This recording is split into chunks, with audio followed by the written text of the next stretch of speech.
एक चांगलं झालं. वा वा बेस्ट. मग पुढे पुढं काय झालं? अहो भैया त्या मामीच्या चेहऱ्यावरचा रंगच उडाला होता. मला काय म्हटली माहिती का, तुला कॉपी देते, याव देते, त्याव देते. Great great great. हे एक भारी झालं, लय भारी झालं. आपला घाव बरोबर वर्मी लागला म्हणायचा. वर्मी लागला? अहो भैया त्यांचं घर गडबडले. आणि त्या मामीच तर काय सांगू तुम्हाला. भैया मामी काय होती? कुठं? अरे मामीच आहे ती टॅलेंट. आम्हाला पाहिजे होतं तसंच झालं. आता मामी आले ना, तिने तिथे बसून ठेव. त्यांनी विचारलं आम्ही कुठे, तर म्हणून आम्ही काम करतो आतमध्ये आपलं नेहमीप्रमाणे. हा पण भैया ए पण नाही बीड नाही, तेवढं सांगितलं तेवढं कर लवकर. हा संचालक, ओ संचालक, आहेत का नाही घरात? अहो मामी या या या या वेलकम वेलकम या बसा. बसायला नाही आले मी इथं. पहिल्या भैयांना बोलवून आण. भैया जरा कामात बिझी आहेत ना.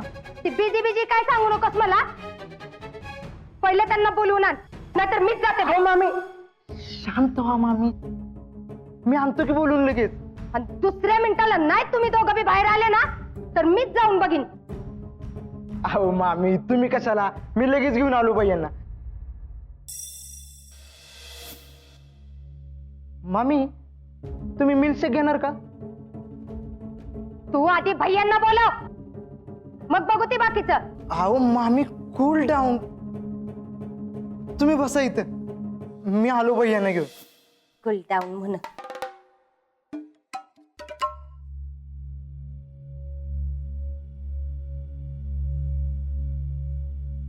भैया चला लवकर. कुठं? कुठे चला म्हणजे बाहेर चला. ए वेट, लगेच चला काय चला? हा बाहेर जाऊन काय करायचं? अहो भैया बाहेर मामी आलीये. लई चिडली ती, नुसती आगीगत पेटली. पेटू दे, चांगलेच पेटू दे, तुमचं दे पातेला. भैया असं का करताय तुम्ही? कसं आहे, लोखंड जेवढं तापल तसं मला पाहिजे तसं वाकवता येईल.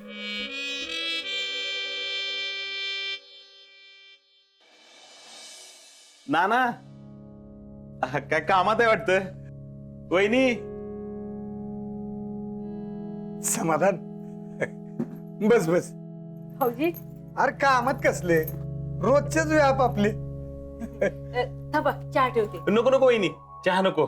नाना काल बाह्यांना भेटून आलो, त्यांना होकार कळवला. अहो त्यांचा बी होकार आहे. आता एवढा माळाचा 15वडा सरला कि मग पुढचं बोलूयात म्हणले.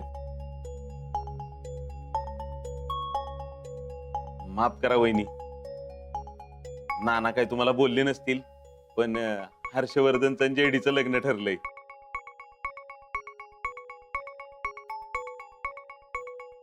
काय झालं नाना, तुम्हाला पटलं नाही का? नाही नाही, चांगलं आहे की. चांगली गोड बातमी दिलीस की. अहो ते तर आहेच की, पण आता पुढच्या सगळ्या गोष्टी आल्या ना. लग्नाच्या बोला चाली आल्या, कार्यालयाचं बघणं आलं, पै पाहुणे आले, अहो जेवण आचारी समजच आलं की. म्हणलं तेवढ्या बाबतीत नाना जरा अनुभव येत, त्यांना आधी भेटावं. का बरोबर आहे की नाही वहिनी? अहो आमच्याकडे पण आप्पांचं, जितूभाऊजींचं, शितलीच्या लग्नाचं ह्यांनीच बघितलं की सगळं. म्हणूनच म्हणलं नानांना आधी भेटावं. नाना बरोबर असले की जीवाला काय घोर नाही. मग काय नाना? समाधान, तुला एक सांगू का? ना म्हणजे तुला वाईट वाटणार नसेल तर. अहो असं का म्हणताय नाना? आता तुम्ही मला परकाय का मी तुम्हाला परकाय? हा, मी तर नेहमीच तुम्हाला माझ्या मोठ्या भावाप्रमाणे मानलंय. तुमच्या मनात असेल ती बोला, जर नाही बोलला ना तर मला वाईट वाटेल बघा. तू म्हणतोयस एवढं सगळं, पण तुला ती झेपणार आहे का? म्हणजे पैशाची जुळणी झाली पाहिजे. कसं आहे, ही घरानं मोठं तालीवर आहे. त्यांच्या बी काहीतरी अपेक्षा असतीलच की. तू करायला जातोय सगळं, बोलणी करताना कुठं अडकू नकोस म्हणजे झालं. नाही नाही नाना, म्हणून तर आलोय तुमच्याकडं. म्हणजे पुष्पाचं आणि माझं असं म्हणणं आहे की लग्नाची बोलणी करताना तुम्ही आमच्या संकट असावं. हे बघ समाधान, तुला स्पष्टपणानेच सांगतो,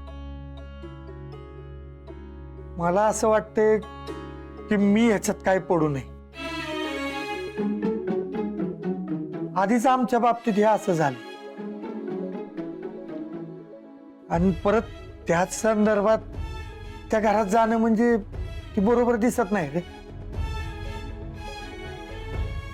त्यातनं त्यांच्या डोक्यात राग असणार. भय आणि ते भैया नाही म्हणजे त्यांच्या मनात काय तसं नसल, पण ह्यांच्यामुळे त्यांच्या डोक्यात अजून काय तर उगाच यायला नको. अहो नाही नाही, ती सगळं आधी बोललो आणि मगच पुढचं पाऊल उचललंय आम्ही. म्हणजे हे सगळं ठरवायच्या आधी शीतल आणि आजाशी बोलून घेतलं. कसं आहे, शीतलनं स्वतः या लग्नाला संमती दिली म्हणूनच आम्ही पुढची बोलणी करायला गेलो. आता शीतलनं संमती दिली म्हणल्यावर भैया बी म्हणले मागचं काय काढत बसू नका म्हणून. मग म्हणलं आपल्याला काय हरकत आहे, म्हणूनच म्हणलं नाना तुम्ही बरोबर असता म्हणजे मला जरा बोलायला बरं पडलं असतं. तू म्हणतोयस ते बरोबर आहे, पण दुसरं कुठलं स्थळ असतं तर मी आलो बी असतो रे, पण ह्यांच्याकडे नको. आता ते म्हणतात सगळे ठीक आहे म्हणून, पण माझ्या मनाला काय ते पटत नाही बघ. बरं राहिलं, आता मी तुम्हाला काय हाताला धरून थोडीच नेणार आहे. पण तुम्हाला वाटतंय तसं तर तसं. येऊ का मग मी?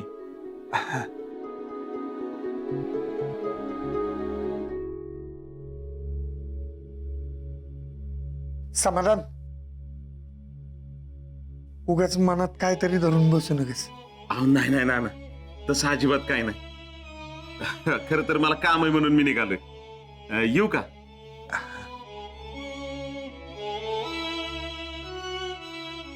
सगळं अवघडच आहे बाबा.